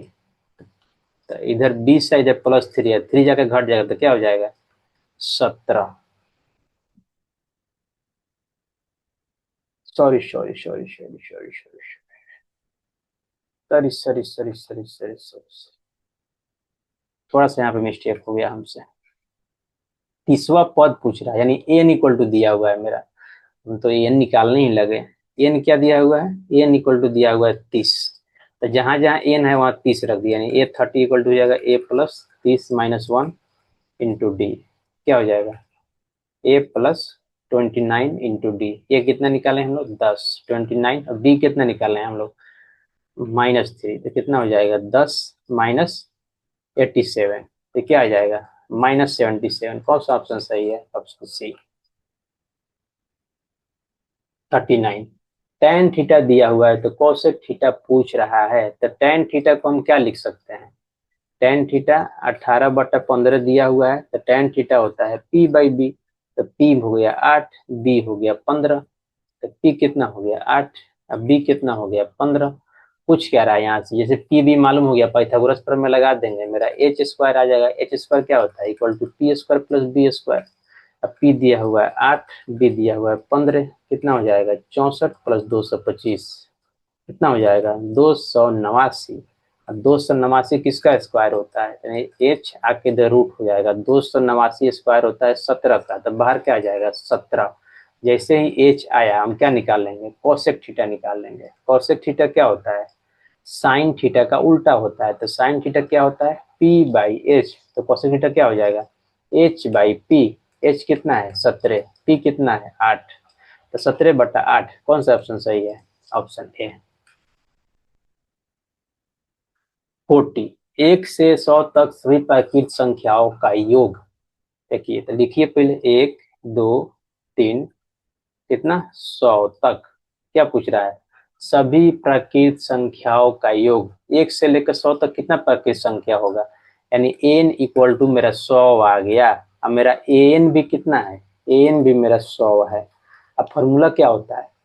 फॉर्मूला होता है एक एन का, n/2 into A plus A N, यानी पहला पद प्लस लास्ट टर्म। एन कितना है मेरा 100, तो 100/2। ए कितना है मेरा? ए देख लीजिए यहाँ पे, ए मेरा 1 होगा, तो 1 प्लस एन कितना है? एन भी 100 है, तो क्या हो जाएगा? ये हो जाएगा 50 इंटू 101, कितना हो जाएगा 0.505, 50 यानी ऑप्शन बी मेरा सही आंसर। दो फॉर्मूला होता है एन का, एक फॉर्मूला ये भी होता है N equal to n/2 2a plus n-1 into D. आप दोनों में से किसी फॉर्मूला पर रख कर निकाल सकते हैं, आपके ऊपर। यहाँ पर डी क्या आ जाएगा? डी तो 1 ही होगा, तो आप ऐसे भी निकाल सकते हैं। 41। दो चर एक्स और वाई रैखिक समीकरण के कितने अधिकतम हल संभव हैं?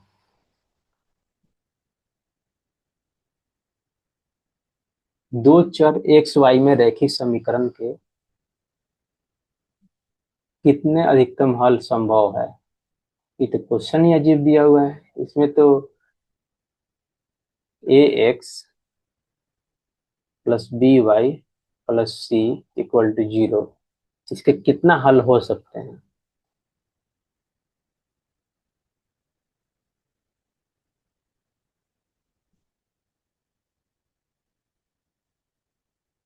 यहाँ पे इसका मतलब है कि ऐसा वैल्यू जहां पे समीकरण 0 हो जाए, तो इससे कितना हल होगा? कितने अधिकतम हल संभव है? तो हल का मतलब होता है दो चर वाला जो रैखिक समीकरण है, वो हम लोग पढ़े हैं कि एक a1x plus b1y plus c1 equal to 0, या a2x plus b2y plus c2 equal to 0। जब दो चर वाले दो समीकरण हो तब हम उसके हल के बारे में बता सकते हैं। यदि एक दो चर वाले कोई दे दे तो उससे बोले कि उसका हल क्या होगा, तो ये बताना संभव नहीं है। क्योंकि हल का मतलब क्या होता है कि जो ग्राफ है वो एक्स एक्सिस को कितना जगह पे काट रहा है, उसी को हल बोलते हैं। जैसे यू शेप का ग्राफ है, किसका होगा? इसका 1 2, यानी कितना हल होगा? 2 हल होगा। लेकिन एक लाइन देख के हम नहीं बता सकते हैं। मुझे लगता है कि जो क्वेश्चन है इनकम्प्लीट है, यानी कंप्लीट नहीं है। तो यदि आपको लगता है कि इसका कोई सॉल्यूशन होगा तो मुझे बताइएगा, मुझे भी सीखने का मौका मिलेगा। लेकिन मेरे अनुसार से इसका सॉल्यूशन अभी नहीं, इसका सॉल्यूशन संभव नहीं है। देखिए 42 नंबर देखते हैं। समांतर श्रेणी का कौन सा पद 88 है? यानी एन इक्वल टू दिया हुआ है कितना 88, हमसे एन पूछ रहा है, तो यहाँ पहला पद कितना हो जाएगा 1, और डी क्या निकालते हैं? दो पद का डिफरेंस, यानी 4 माइनस 1 क्या हो जाएगा 3। आइए निकालते हैं। एन इक्वल टू क्या होता है? फॉर्मूला ही होता है a plus n-1 into d. Just value put कर दीजिए। एन कितना है 88, ये तो अभी निकाले 1, एन निकालना है, तो N minus one into D कितना है 3। अब आइए 88 है, एक इधर प्लस इधर आएगा तो क्या हो जाएगा माइनस, घटेगा तो कितना हो जाएगा, घटेगा तो हो जाएगा ये 87। 87 इक्वल टू हो गया एन माइनस वन इंटू 3। अब 3 से काटेंगे इधर, 3 दूना 6, 3 नवा 27, कितना हो जाएगा 29 equal to N minus one. N इधर माइनस में, माइनस वन इधर है, इधर आए क्या हो जाएगा प्लस हो जाएगा, तो क्या हो जाएगा 30 इक्वल टू एन। तो कौन सा पद 88 होगा, तीसवा पद। कौन सा ऑप्शन सही है, ऑप्शन सी। ऑप्शन सी मेरा सही आंसर है। 43, बिंदु किस पाद में स्थित है। देखिए क्या तरीका होता है, सिर्फ दो तरीका से हम बता रहे हैं। आपकी बार हमेशा बताते हैं आपको कि एक्स एक्सिस होता है और ये वाई होता है। इसको वाई डैश भी बोलते हैं, इसको क्या बोलते हैं एक्स डैश बोलते हैं, यानी X X X dash, Y Y dash. ये होता है जी ओरिजिन, यानी उसको मूल बिंदु बोलते हैं। ये हमेशा 0 0 होता है, ठीक है।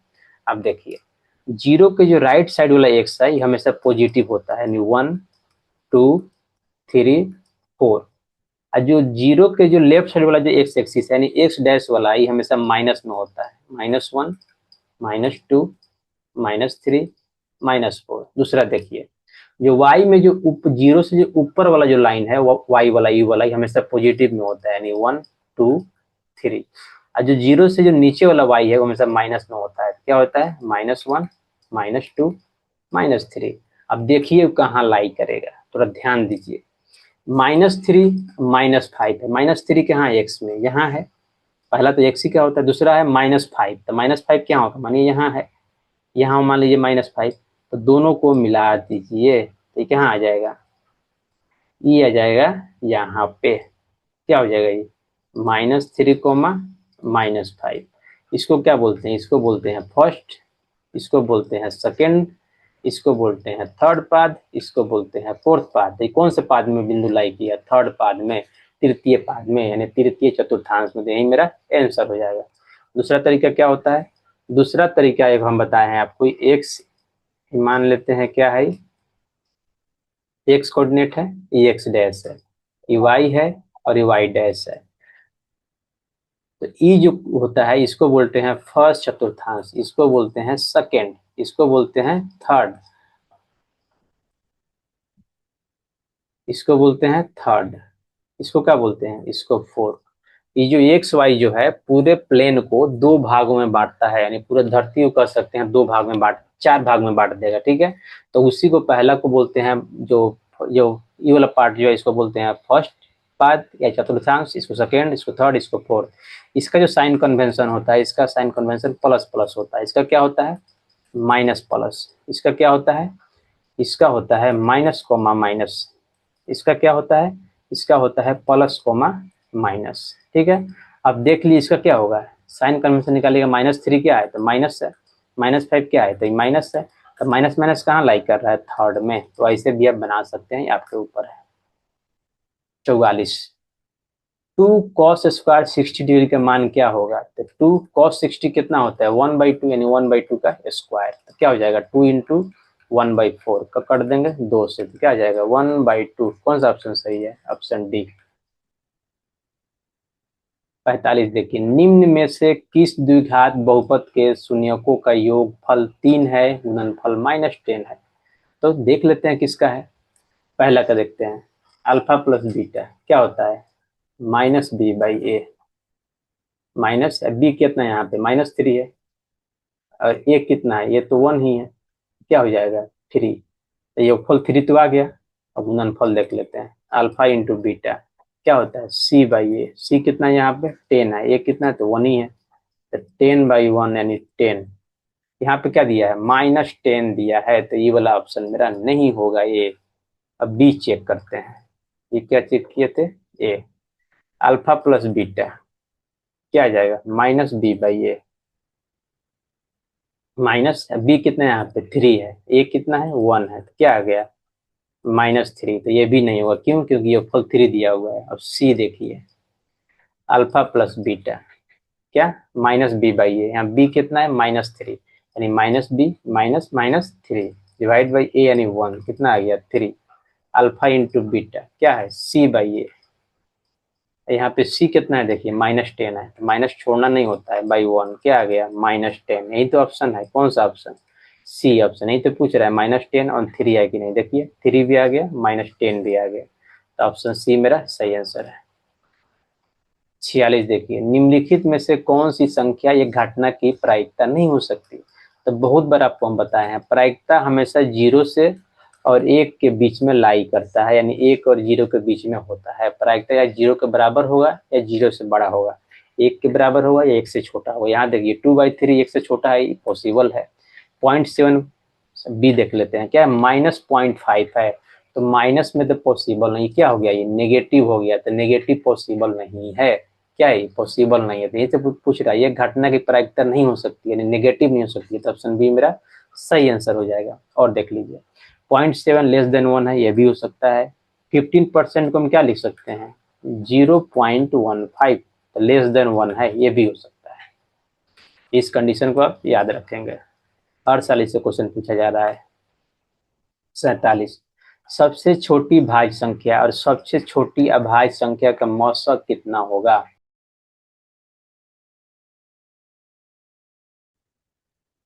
देखिए 47 नंबर क्या है, सबसे छोटी भाज्य संख्या, सबसे छोटी अभाज्य संख्या का मौसक कितना होगा।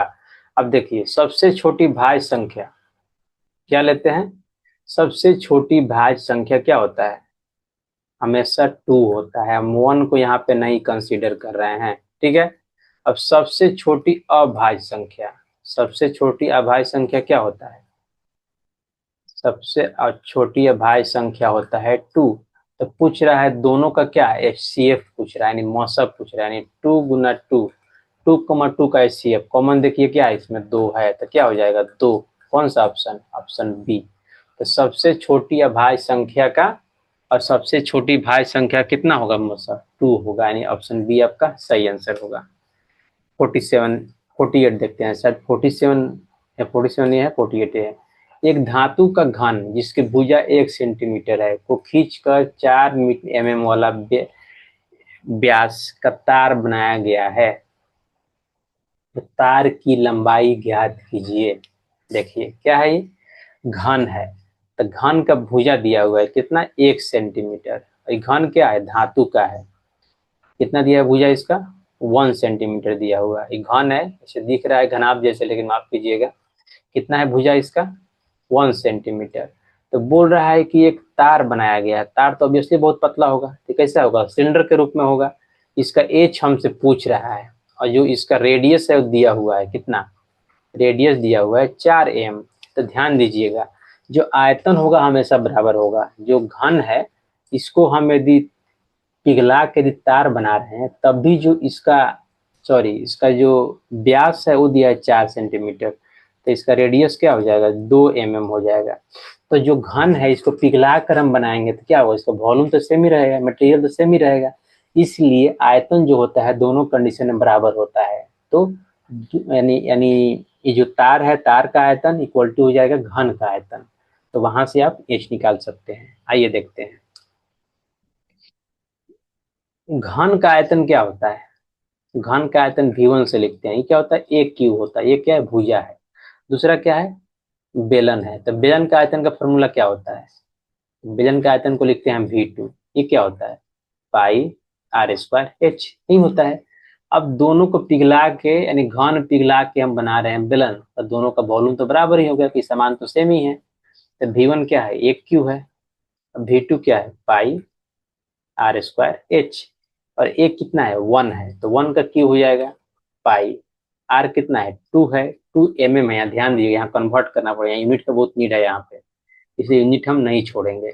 1 सेंटीमीटर, सेंटीमीटर का क्यू पाई, आर कितना है 2 mm है का स्क्वायर इंटू एच, यही निकलना है। अब देखिए अब सेंटीमीटर को कन्वर्ट करना हो तो क्या कर देंगे मिली सेंटी, तो क्या होता है 10 mm बराबर 1 सेंटीमीटर होता है, तो आपका मालूम ही होगा 10 mm बराबर 1 सेंटीमीटर होता है। इसका मतलब हम 1 सेंटीमीटर को लिख देंगे 10 मिलीमीटर, इससे कोई दिक्कत तो नहीं है। इसका क्यू इक्वल टू क्या हो जाएगा यहाँ से पाई इंटू 4 mm का स्क्वायर इंटू क्या हो जाएगा एच। आइए देखते हैं और क्या आता है यहाँ पे। ये हो जाएगा 10 का क्यू कितना हो जाएगा 1000, और मिलीमीटर का क्यू तो रहेगा ही। यहाँ क्या आ जाएगा पाई, इंटू क्या हो जाएगा, इंटू हो जाएगा 4 mm का स्क्वायर इंटू एच। का स्क्वायर से ये क्यू कट जाएगा, यानी 1 mm बच जाएगा। तो क्या हो जाएगा यहाँ पे, ये हो जाएगा 1000 डिवाइड बाई 4 पाई, डिवाइड में आ जाएगा 4 पाई। तो रहेगा ही यहाँ पे 1 mm इक्वल टू एच। ठीक है, तो क्या हो जाएगा, 4 से काटेंगे, 4 दूना 8, 4 × 5 = 20, यानी 250 नहीं होगा, डिवाइड बाई पाई mm। अब को हम कन्वर्ट करेंगे सेंटीमीटर में, क्योंकि सारा मेरा आंसर क्या है सेंटीमीटर में है। तो क्या हो जाएगा 10 से भाग दे देंगे, यानी 1 0 कट जाएगा। तो क्या हो जाएगा 25/पाई सेंटीमीटर इक्वल टू एच। कौन सा ऑप्शन सही है, ऑप्शन बी मेरा सही आंसर है। 49 1 + tan² क्या होता है sec²। ये तो फॉर्मूला ही है, इतना इजी क्वेश्चन और क्या ही चाहिए। ये क्या है, फॉर्मूला है, ये आपको ध्यान देना है। क्या क्या फॉर्मूला होता है इस फॉर्म में, पहला होता है sin² प्लस cos²। इसको सर्व समीका बोलते हैं, हमेशा वैलिड होता है। दूसरा क्या होता है 1 + tan² इक्वल टू sec²। तीसरा क्या होता है 1 + cot² इक्वल टू cosec²। ये तीनों फार्मूला को आपको याद रखना है, बहुत ही इंपॉर्टेंट फार्मूला है। और लेफ्ट राइट करके इसे बहुत सारा फार्मूला निकाल भी सकते हैं, लेकिन मेन तीन ही होता है। 50 यदि दो समरूप त्रिभुजों की संगत भुजाएं का अनुपात इतना है, तो उनके परिमापों का अनुपात क्या होगा, सेम होगा 3:4। क्यों, क्योंकि जो भुजा होता है क्या चीज में होता है, भुजा हमेशा या तो सेंटीमीटर में होगा या मीटर में होगा, यानी क्या होता है इसको इकाई में होता है। ठीक है, अब देखिए जो परिमाप होता है, परिमाप में भी क्या होता है, परिमाप भी हमेशा या तो सेंटीमीटर में आएगा मीटर में आएगा, यानी ये भी इकाई में होता है। तो दोनों का रेशियो भी क्या होगा, दोनों का रेशियो सेम होगा। ये हम समझाने के लिए बता रहे हैं आपको। क्यों, देखिए जैसे देखिए क्षेत्रफल होता है, तो क्षेत्रफल का इकाई क्या होता है सेंटीमीटर स्क्वायर होता है, यानी वर्ग इकाई हो जाता है। इसीलिए जब संगत भुजा दिया हुआ हो तो क्षेत्रफल का अनुपात क्या हो जाता है, यानी क्षेत्रफल 1/क्षेत्रफल 2। जब त्रिभुज का बात कर रहे हैं, मान लेते हैं Δ1 Δ2, क्या होता है संगत भुजा 1 डिवाइड बाई संगत भुजा 2 का होल स्क्वायर हो जाता है। क्यों, क्योंकि यह वर्ग इकाई होता है क्षेत्रफल। तो ये फॉर्मूला होता है किसके लिए, जब संगत भुजा दिया हुआ है और आपका एरिया पूछ रहा हो, या एरिया दिया हुआ भुजा पूछ रहा हो संगत भुजा, लेकिन यहाँ पे क्या परिमाप पूछ रहा है। आइए देखते हैं कैसे। मान लेते हैं क्या है, दोनों मेरा समबाहु त्रिभुज है, कोई दिक्कत है आपको, बिल्कुल नहीं। ए ए बी बी दिया हुआ है क्या, A:B दिया हुआ है कितना 3/4। तो परिमाप पूछ रहा है, तो Δ1 मान लेते हैं पहला को। तो Δ1 का परिमाप क्या हो जाएगा, तो Δ1 जो त्रिभुज है इसका परिमाप क्या हो जाएगा, इसका परिमाप हो जाएगा 3A। और Δ2 का परिमाप क्या हो जाएगा, Δ2 का परिमाप हो जाएगा 3B। यही होगा परिमाप, सारे भुजाओं को जोड़ देंगे। अब इनका रेशियो पूछ रहा है, तो Δ1 परिमाप डिवाइड बाई Δ2 परिमाप क्या हो जाएगा 3A डिवाइड बाई 3B। 3 से 3 कट जाएगा, क्या आ जाएगा A/B। A/B दिया हुआ है क्या 3/4। तो कौन सा आंसर सही है, ऑप्शन ए 51। देखिए एक समबाहु त्रिभुज ABC की एक भुजा इतना है, तो इसकी ऊंचाई क्या होगी। तो समबाहु त्रिभुज को आप जानते हैं, ये आपको ध्यान रखना है समबाहु त्रिभुज का। मानिए इसका भुजा ए है, ये ए है, तीनों भुजा बराबर होता है, एक भुजा दिया मतलब तीनों भुजा दिया हुआ है। इसको मान लेते हैं एच हमेशा परपेंडिकुलर होता है, जो एच होता है वो √3/2 ए होता है। तो यहाँ पे एच पूछ रहा है, क्या पूछ रहा है एच, तो √3/2 ए, ये कितना दिया हुआ है 12 सेंटीमीटर। तो ये काट देंगे 6, कितना आ गया 6√3 सेंटीमीटर। कौन सा ऑप्शन सही है, ऑप्शन बी। ऑप्शन बी मेरा सही आंसर हो जाएगा। 52 यदि समीकरण के कोई हल ना हो तो के का मान पूछ रहा है। ठीक है, कोई हल नहीं है। देखिए कोई हल ना होने के लिए दोनों समीकरण पैरेलल होना चाहिए। इसका मतलब क्या हो जाएगा, a1/a2 इक्वल टू p1/b2 और नॉट इक्वल टू c1/c2 होना चाहिए। ठीक है, a1/a2 लिखते हैं, a1 क्या है 3, a2 क्या है 6, तो 3/6 इक्वल टू b1 कितना है -1, b2 कितना है -2, तो -1 divide by -2 equal to c1/c2 क्या हो जाएगा, -5 इधर आएगा तो एक के इधर आएगा तो माइनस के, यानी -5 डिवाइड बाई माइनस के, तो क्या हो जाएगा, ये हो जाएगा 1/2 इक्वल टू 1/2, ये नॉट इक्वल टू है, और नॉट इक्वल टू क्या 5/k, तो ये दोनों को हम ले लेते हैं, कोई दिक्कत नहीं है, हिसाब तो सेम ही है, तो 1/2 नॉट इक्वल टू 5/k। ठीक है, अब क्या करेंगे, k को हम इस साइड लेके आएंगे तो क्या हो जाएगा, मल्टीप्लाई में हो जाएगा, तो ये होगा k/2 नॉट इक्वल टू 5। अब इधर 2 जाएगा उधर तो मल्टीप्लाई में हो जाएगा, यानी 5 × 2 कितना हो जाएगा 10, यानी के नॉट इक्वल टू 10, के 10 के अलावा कुछ भी हो जाए तो क्या हो जाएगा, इसका हल कुछ नहीं होगा, यानी एक भी हल नहीं होगा, तो क्या होना चाहिए, के इक्वल टू 10 नहीं होना चाहिए। कौन सा ऑप्शन, ऑप्शन बी मेरा सही आंसर है। तो इस तरह के जो देख रहे हैं नॉट इक्वल टू या के देखिएगा लेस देन इक्वल टू कुछ या के ग्रेटर देन इक्वल टू, इस तरह का जो इनइक्वालिटी जो है समीकरण जो सोल्व करना है, इसको 11th-12th में बड़ी डिटेल में आप पढ़िएगा, तो उतना डिटेल में आप यहाँ पर उम्मीद नहीं कर सकते हैं, लेकिन ये भी तरीका होता है इक्वेशन को सोल्व करने का कि नॉट इक्वल टू से भी आप सोल्व कर सकते हैं। 53, भूमि से 100 मीटर की ऊंचाई तथा 60 डिग्री के उन्नयन कोण पर उड़ती एक पतंग की डोरी की लंबाई पूछ रहा है। देखिए क्या बोल रहा है, भूमि से 100 मीटर की ऊंचाई, यानी दिया हुआ है किसका, पतंग की ऊंचाई, मान लीजिए यहाँ पतंग उड़ रहा है, ठीक है, पतंग ही समझ लीजिए, पतंग तो बना नहीं, पी क्यू क्या है, इसकी हाइट है भूमि से 100 मीटर, 60 डिग्री के उन्नयन को, यानी जहां से इसका रस्सी ढीला हुआ है, इसकी कितना दिया हुआ है 60 डिग्री दिया हुआ है, तो क्या पूछ रहा है, पतंग की डोरी की लंबाई, यानी पी, इसको मान लेते हैं क्या सी, यानी पीसी पूछ रहा है आपसे, ये क्या है, तो थीटा के लिए एच हो जाएगा, सामने वाला क्या हो जाएगा पी हो जाएगा, तो क्या लगाएंगे यहाँ पे लगाएंगे साइन थीटा, साइन थीटा क्या होता है p/h, और थीटा रख दीजिए, तो साइन थीटा जगह कितना रख देंगे 60 डिग्री, पी दिया हुआ है कितना पी, तो पी क्यू है, एच क्या है पीसी है, साइन 60 कितना होता है √3/2, पी क्यू कितना दिया हुआ है 100 मीटर, और पीसी यही तो निकालना है, इसी को तो एच बोल रहे हैं, तो पीसी आएगा इधर तो क्या हो जाएगा मल्टीप्लाई में हो जाएगा, यानी पीसी आ जाएगा मल्टीप्लाई में, आई लोग को लेके जाएंगे √3/2 को उस साइड, तो क्या हो जाएगा 100 इंटू 2/√3 यही होगा, ये क्या हो जाएगा 200/√3 मीटर में तो होगा ही, पीसी यही क्या हो गया पतंग की डोर की लंबाई हो गया, ऑप्शन सी मेरा सही आंसर है।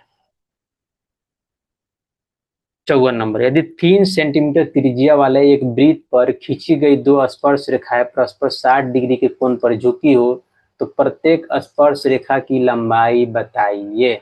आइए देखते हैं, यहां से मान लेते हैं एक स्पर्श रेखा खींचते हैं, ये पहला स्पर्श रेखा हो गया, ये दूसरा स्पर्श रेखा हो गया पी, इसको मान लेते हैं ए, इसको मान लेते हैं बी, यहाँ पे क्या दिया हुआ है त्रिज्या दिया हुआ है आर, कितना दिया हुआ है आर दिया हुआ है 3 सेंटीमीटर, और जो स्पर्श रेखा के बीच में जो एंगल है थीटा ये कितना है 60 डिग्री है, तो क्या पूछ रहा है कि ये स्पर्श रेखा की लंबाई पूछ रहा है, तो ध्यान दीजिएगा इसको मिलाएंगे, मान लीजिए ओ मेरा क्या है सेंटर है वृत्त का, तो ई जो एंगल होता है ई एंगल बराबर होता है, तो क्या हो जाएगा θ/2 यानी 30 डिग्री, ठीक है। अब ध्यान दीजिए ई वाला एंगल क्या होता है 90 डिग्री होता है, यानी ओ ए पी एक समकोण त्रिभुज हो जाएगा, क्या हो जाएगा, तो त्रिभुज ओ ए पी क्या हो जाएगा समकोण त्रिभुज हो जाएगा, तो इसमें क्या लगा देंगे साइन थीटा लगा देंगे, तो साइन थीटा क्या होता है p/h। अब ध्यान दीजिएगा इसको हम थीटा माने हैं इतना से, जो हाफ है इसको हम बोल रहे हैं, ठीक है 30 डिग्री इस एंगल को हम ले रहे हैं, तो इसके लिए p क्या हो जाएगा सामने वाला यानी r हो जाएगा ए ओ, h क्या हो जाएगा h हो जाएगा e वाला ए ए पी, ए और p क्या, तो थीटा कितना है 30 डिग्री है, p कितना है p है ए ओ, यही क्या है r है, डिवाइड बाई क्या हो जाएगा एच, एच कितना है, एच तो निकालना है, आर हमको दिया हुआ है साइन 30 होता है 1/2, आर दिया हुआ है 3 centimetre divide by H, H जाके इधर मल्टीप्लाई में हो जाएगा, 2 जाके उधर मल्टीप्लाई में हो जाएगा, नहीं 3 दूना 6 सेंटीमीटर, कितना आ गया 6 सेंटीमीटर मेरा एच आ गया। यही तो पूछ रहा है, यही क्या है, यही मेरा P A equal to P B equal to 6 centimetre, यानी दोनों जो होता है दोनों स्पर्श रेखाओं की लंबाई हो गया। तो कौन सा आंसर सही है, ऑप्शन डी। बहुत ही इंपॉर्टेंट क्वेश्चन है, इसको याद रखिएगा। 52 ताशों की एक गड्डी को अच्छी तरह से फेंट कर उसमें से यादृच्छा एक पत्ता निकाला जाता है, यादृच्छा मतलब रैंडम, बिना देखे।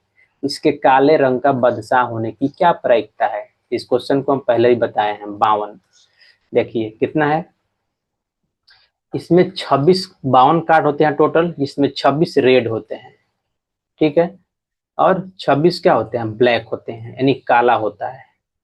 क्या बोल रहा है इसमें, काले रंग का बादशाह, तो इसमें दो क्या होता है, दो लाल बादशाह होता है, और दो क्या होता है, दो काला बादशाह होता है, दो काला बादशाह होता है। तो बोल रहा है कि एक कार्ड निकाला गया तो उसके काला बादशाह होने की प्रायिकता क्या होगा, यानी पी क्या होगा। तो काले रंग की बादशाह की संख्या यानी 2, और टोटल कार्ड की संख्या यानी 52, कितना आ गया 1/26। कौन सा आंसर सही है, ऑप्शन बी 56। निम्नलिखित में से कौन कोसेक थीटा के बराबर है। तो कॉस बाई साइन थीटा कितना होता है, कॉट थीटा। 1/sin थीटा क्या होता है, cos x थीटा। यही आपका ऑप्शन है सी, डायरेक्ट फॉर्मूला ही पूछ रहा है। 1/sec थीटा क्या होता है, cos theta. sin theta by cos theta क्या होता है, tan थीटा। ऑप्शन सी आपका सही आंसर है। 57 2 sin थीटा इतना है, तो 3 cot का क्यूब थीटा प्लस 3 निकालना है। क्या निकालना है, 3 cot का क्यूब थीटा प्लस 3, ये निकालना है। ध्यान दीजिए, कॉट स्क्वायर होगा, क्यू तो नहीं होगा, ऑब्वियस है, क्या है स्क्वायर है। तो यहाँ से 3 कॉमन ले लीजिए, तो क्या आ जाएगा, कॉट स्क्वायर थीटा प्लस 1। तो कॉट स्क्वायर थीटा क्या होता है, कॉसेक स्क्वायर थीटा, ये फॉर्मूला ही होता है। ये क्या हो जाएगा, 3 कॉसेक स्क्वायर के लिख देंगे 1/sin स्क्वायर थीटा। अब ध्यान दीजिए, यहाँ दिया है 2 sin थीटा इक्वल टू दिया है 1, यहाँ से साइन थीटा कितना आ जाएगा 1/2। तो जस्ट 1/2 को इसमें पुट कर दीजिए, तो क्या आ जाएगा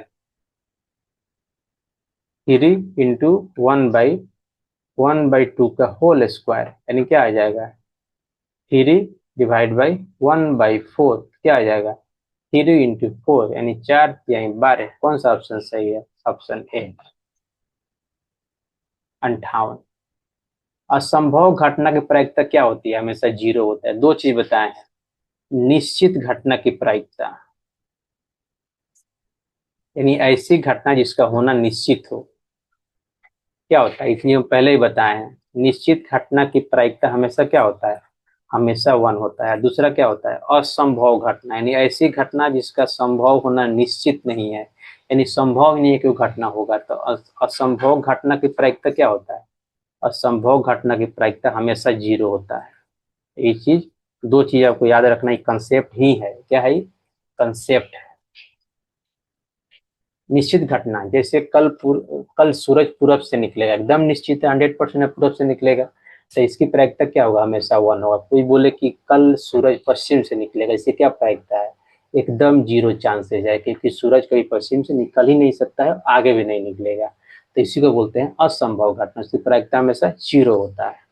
59 देखते हैं, निम्नलिखित में से शून्य कौन से हैं, x² माइनस क्या है, x² माइनस √2x-12। अब बताना है कौन शून्यक है, तो इसको px मान लीजिए। अब देख लीजिए कहाँ पे 0 हो रहा है, तो हम a ले लेते हैं। x इक्वल टू क्या है, पहला लेते हैं -3√2, तो रख कर देखते हैं x की जगह पे -3√2, यहाँ से क्या आ जाएगा x², यानी -√2 का -3√2 का स्क्वायर -√2 इंटू एक्स, यानी -3√2, और क्या है -12 है, यहाँ से क्या आ जाएगा 4×3=9, 18, ये जाएगा कितना, प्लस 3×2 = 6, -12, जीरो नहीं आया तो ये तो पक्का नहीं होगा। इसमें भी 3√2 है तो ये भी नहीं होगा। अब देखेंगे क्या है, सी चेक करेंगे। सी क्या है, -3/√2, तो क्या हो जाएगा, -3/√2 का होल स्क्वायर, -√2 एक्स की जगह पे -3/√2 और क्या -12, कितना आएगा ये, आ जाएगा 9/2। ये जाएगा √2 से रूट कट जाएगा तो क्या आ जाएगा +3, और यह क्या है -12। 9/2 +3, ये क्या आ जाएगा 9/2, ये हो जाएगा -9।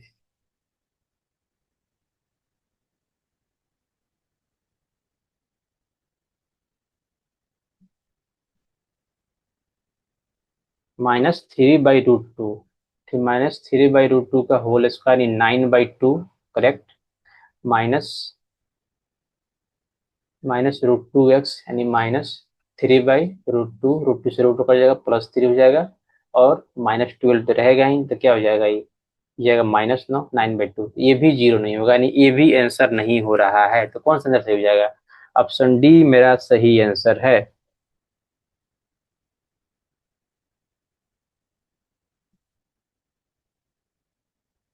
तो इनमें से कोई आंसर नहीं मैच किया यहाँ पे।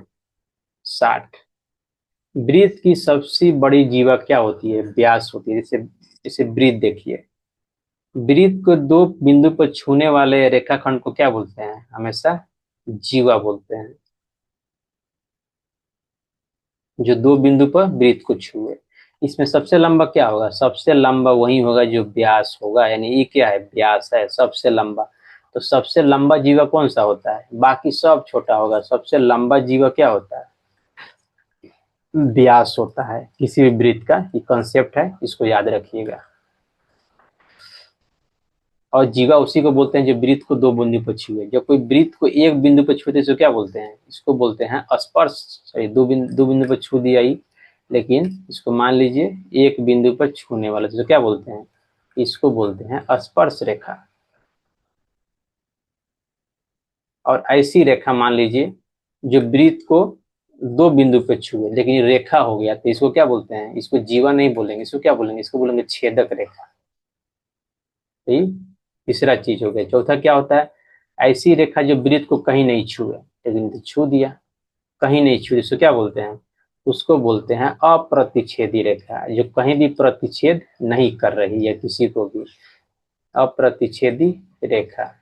ठीक है, तो यहाँ तीन चीज सीख लिए। इसी के साथ क्या होता है, इसी के साथ मेरा कंप्लीट होता है, इसी के साथ मेरा कंप्लीट होता है 2020 का PYQ एनालिसिस, जिसमें आप देख के हम क्या किए, 1 से लेकर के 60 तक जितना MCQ है 2020 का वो हम सोल्व किए।